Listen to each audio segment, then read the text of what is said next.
Welcome back. Nancy Altman's on the line with us. She's the president of Social Security Works. She's the chair of Strengthening Social Security. She's the author of 3 books, including her latest, The Truth About Social Security. The Founder's Words Refute Revisionist History, which we did a book report on a week or so ago. SocialSecurityWorks.org, of course, is the website, and you can tweet at SSWorks. Nancy, welcome back to the program.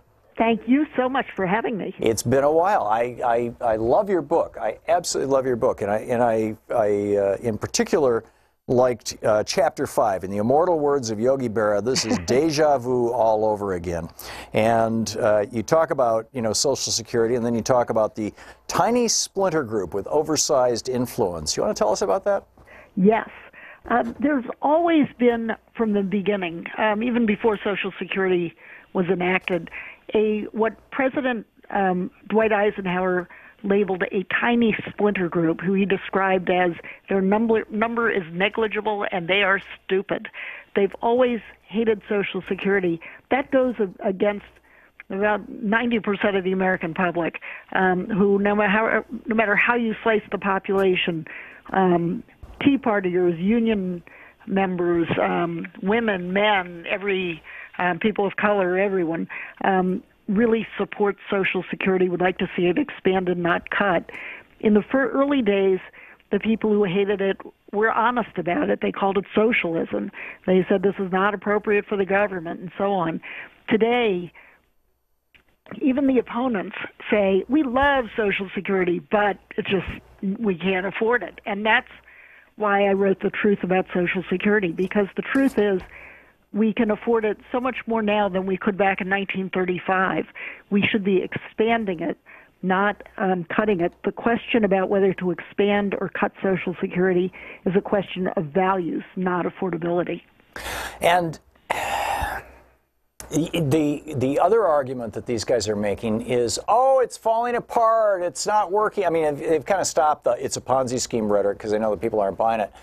But I believe in the last, I'm not sure if it was the tax scam bill or it was one of the budget bills that were passed just before that, but they cut several $100 million out of the Social Security budget to scale back on the basically the number of employees that Social Security can have to make their service to us worse. So that the whole neoliberal strategy has 4 parts to it. Number 1, defund federal agencies or state agencies or whatever. Defund public properties. Number 2, create, therefore, by defunding it, create a problem or a crisis. Number 3, scream about the crisis. And number 4, offer privatization as the solution and somebody makes a profit. Where are we at with that right now? How successful are they being at chopping away the support structure of Social Security so that people will be increasingly inclined to say, oh, it's a pain in the butt, it's a huge hassle, I'd really rather deal with Citibank? You are exactly right, and these lines of attack, and one of the reasons I call this a lot of what's gone through the history of Social Security is zombie lies, because it's whack-a-mole. You hit one down, and so, okay, the Ponzi scheme doesn't work. Okay, let's cut the Social Security offices. Okay, there's a big uproar about that. Let's say we can't afford it, we have to privatize it. It's just these, we knock them down and they keep coming back. So you were exactly right that there have been these, there are a couple things that are going on now. The Republicans vastly increased the deficit by their these huge tax giveaways to the extremely wealthy. And before the ink was even dry, even though Social Security is self-financed, doesn't add a penny to the deficit, even before the ink was dry, they said, okay, well, we got this deficit, we're going to have to cut Social Security. So that's one line of attack. Another is, as you say, we have a population that's aging. We should be opening field offices. Instead, the Republicans have strangled the budget of the Social Security Administration, and it's very important to understand that the money we contribute to Social Security, which currently has a $2.9 trillion surplus in its accumulated reserve, that doesn't just pay our benefits. That also pays for all the field offices, for the employees that work there, for the telephones, for the computers. And so, again, it doesn't contribute a penny to the deficit. but Congress limits how much Social Security Administration can pay. So people with disabilities, there's a huge backlog. We find the Washington Post reported that 10,000 people died a year ago simply waiting to get a final determination about their earned Social Security benefits. That's just an outrage. People are going homeless. People are going bankrupt. We should be, as I say, expanding Social Security Administration, expanding offices.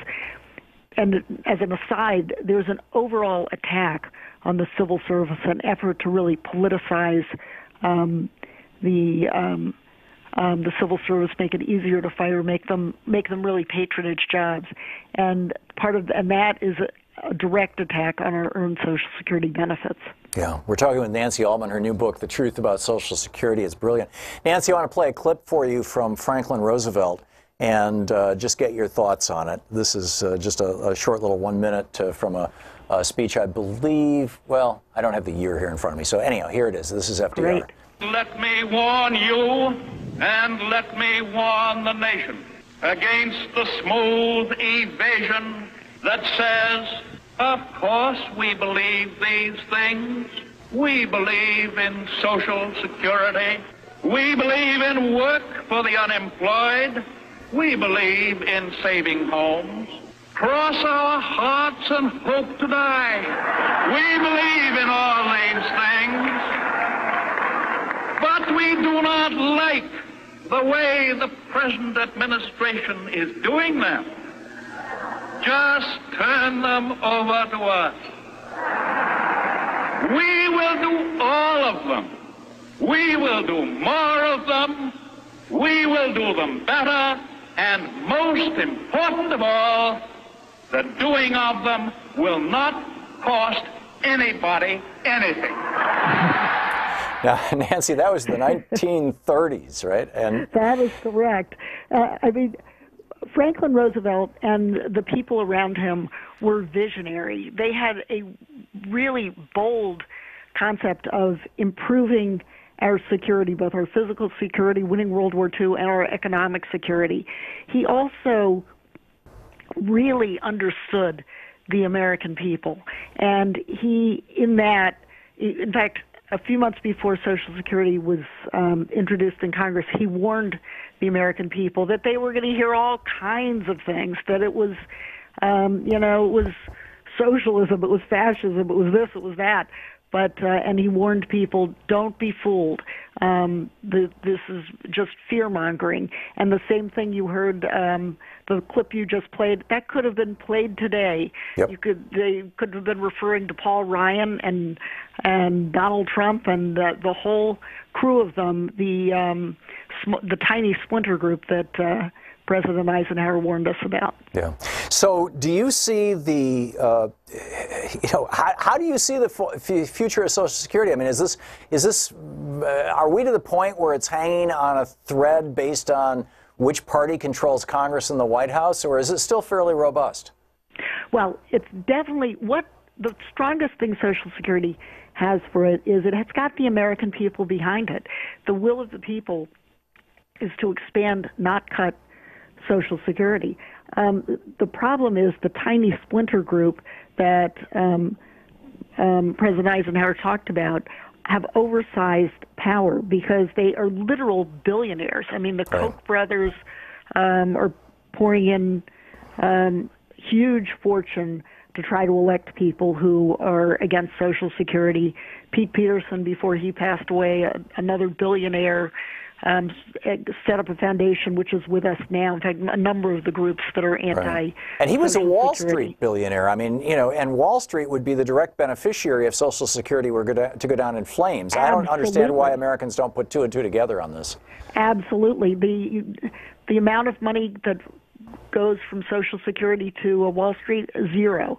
It's run by civil servants, and more than 99 cents of every dollar is returned in benefits to the American people.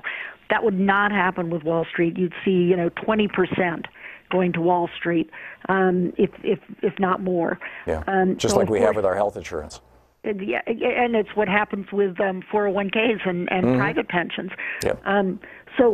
as long as the American people are alert and vote their pocketbook on this, we'll be fine. The good news is that the party of Franklin Roosevelt, the Democratic Party, has really rediscovered its roots. They are now on record for expanding, not cutting Social Security. They're on record for Medicare for all. They're on record for... It's great stuff. Nancy, we're hitting the break here, but thank you so much for writing this brilliant book and for coming on our program today. Thank you so much for having me. Nancy Altman, her new book, The Truth About Social Security.